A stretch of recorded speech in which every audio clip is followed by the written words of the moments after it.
مثال کے طور پر طلاق ہم کتنی بیان کرتے ہیں مجالس میں کہ جو ہمارے یہاں بھی اہل بیت کو چھوڑ کر جناب عمر کو لوگوں نے مان لیا ہے طلاق کے موضوع میں. ہمارے یہاں بھی نہیں پتا لوگوں کو. اسلام میں یہ تھا کہ ایک طلاق ہو, وہ بھی شرائط کے ساتھ, نہ یہ کہ طاق طاق طاق کہا بقول آسمہ جہانگیر کے کہ یہ کون سا دین ہے, طاق طاق طاق یہ لو 32 روپے اٹھانے. وہی کہتی تھی, واقعا صحیح کہتی تھی. عقل, ہوش, حواس, سوچ سمجھ کر ارادے کے ساتھ طلاق ہوتی ہے. تو فرض کریں کہ ارادے کے ساتھ تمام شرائط کے ساتھ طلاق ہو گئی, اب کیا چیپٹر کلوز ہو گیا؟ فرض کریں بالکل صحیح طلاق کسی مرجے نے پڑھا, ہو گئی طلاق. اب کیا ہو سکتا ہے؟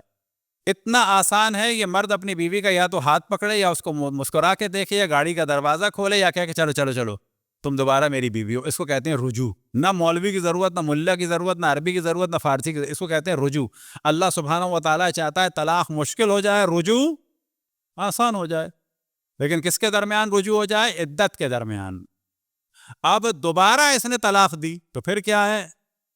رجوع کر لو.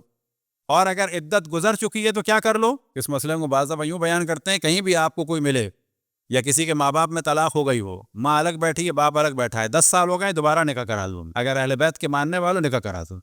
کسی میں طلاق ہو گئی ہے, ان کا دوبارہ نکاح کرا دو. ابھی ایک عدت یعنی تقریباً 3 مہینے گزرے ہیں, تو ان کو کہو کہ آ کے بیٹھو, ایک دوسرے کا ہاتھ بھی پکڑا, بات کی, مسکرا کے بھی دیکھا, یا یہ کہہ دیا یہ میری بیوی ہے, بس دوبارہ رجوع ہو گیا. رجوع میں کوئی کسی کی ضرورت نہیں. بعض دفعہ مولوی ملا طلاق کی زیادہ فیس لیتے ہیں, میں اس کے فیور میں ہوں, کیونکہ میں نے آج تک طلاق نہیں پڑھائی تاکہ اچھا ہے ڈیلے ہو. اب تیسری طلاق ہو گئی, اس کو کہتے ہیں 3 طلاق.